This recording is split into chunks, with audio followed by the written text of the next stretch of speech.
O Fogão se reforçou na janela com um grande trabalho de análise de mercado. Você quer saber quanto que o meu Botafogo gastou? Roda o VT. O Botafogo está recheado de caras novas e é um dos times que mais contratou em 2024.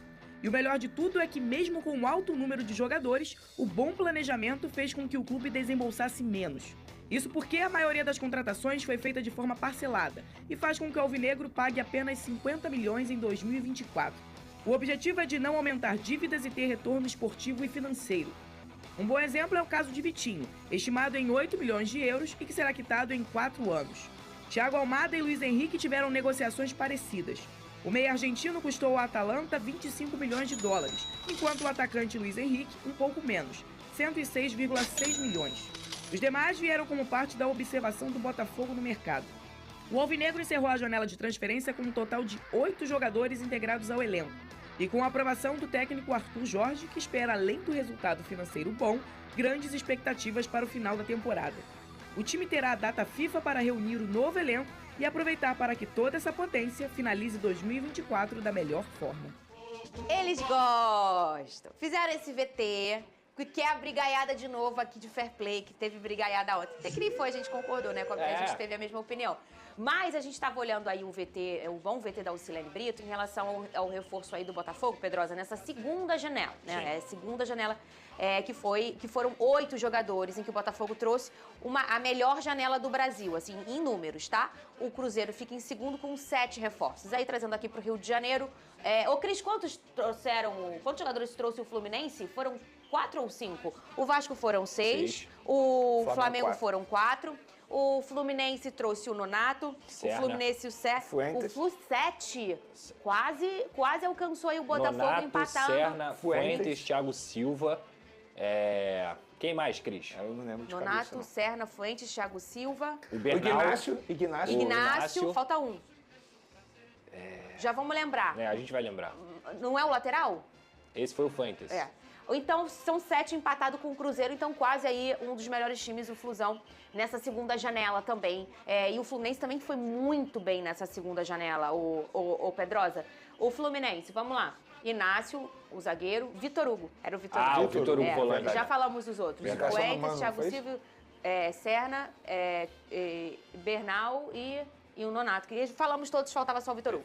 Um bom retoque também do Fluminense, hein, Pedrosa? Eu acho que no final das contas, né, essa janela ela serve muito para você oxigenar o seu time. Não só corrigir rotas, mas também quando você está numa boa rota, você conseguir fazer essas situações acontecerem, porque a lesão você não prevê. Ao mesmo tempo, você tem que ter um senso de urgência muito grande. E quem teve o melhor senso de urgência nessa janela, se precavendo, mas também preenchendo lacunas, foi o Botafogo. O Fluminense fez isso muito bem porque os jogadores chegaram e conseguiram corresponder. O Thiago Silva é um monstro, ele mudou a vida do Fluminense. O Serna também é um cara que se tornou titular rapidamente e tem conseguido fazer gols importantes. Enfim, e aí você olha pro próprio Botafogo, é a melhor janela do Brasil. Não só em números, mas também em qualidade. Se trazer um Alex Telles, se trazer um Igor Jesus, um Thiago Almada, é um absurdo. O caso do Flamengo, a gente vai começar a ver agora isso acontecer, porque o Flamengo foi se reforçar no fim da janela. Sim. O Alcaraz é jogador com nível titular, o Alexandre é jogador com nível titular, o Michael era um cara que estava aqui, ia ser titular muito provavelmente, e acabou se machucando. Ainda tem a questão do Plata, que para mim é um jogador que também vai aparecer.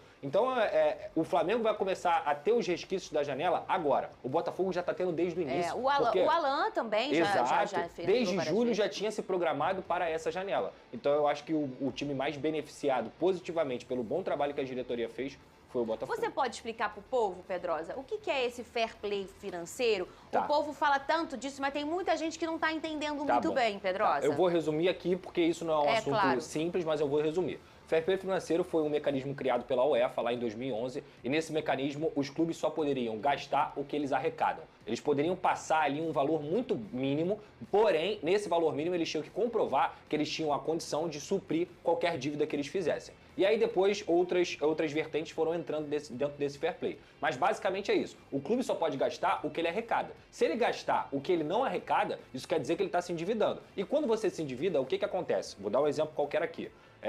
O Corinthians vai lá e compra o Ranieri do Cuiabá. São times da mesma divisão. O Corinthians é um time que tirou um jogador do Cuiabá para poder reforçar o seu time e não pagou o Cuiabá. O que está acontecendo? Você está ferindo o fair play financeiro, porque você está tirando um jogador de um time que é seu concorrente direto no mesmo campeonato e não está pagando. Então isso não tem, digamos assim, isonomia, não tem justiça nessa situação. O fair play financeiro não é só para conter gastos, é também para fiscalizar os clubes que são mal pagadores. E isso, gente, eu estou falando do Corinthians, mas vários clubes no futebol brasileiro fazem as mesmas práticas, tá? Então, o fair play financeiro não é só para você botar um teto de gastos. O que o John Textor, inclusive, discorda do fair play financeiro que é praticado lá na Inglaterra é que, por exemplo, seu time arrecada R$1 bilhão, o que significa que ele vai poder gastar 750 milhões de reais em salário. Se o meu time do mesmo campeonato arrecada 400 milhões de reais, eu vou poder gastar 75% desse dinheiro só. Então, a disparidade de finanças, ela vai continuar muito grande. Sim. Então, o fair play financeiro, ele é bom, ele é positivo para você proteger os clubes, mas até mesmo o da Europa também é algo que deve ser discutido. Porque o Manchester City, por exemplo, ele arrecada 1 bilhão de euros por ano.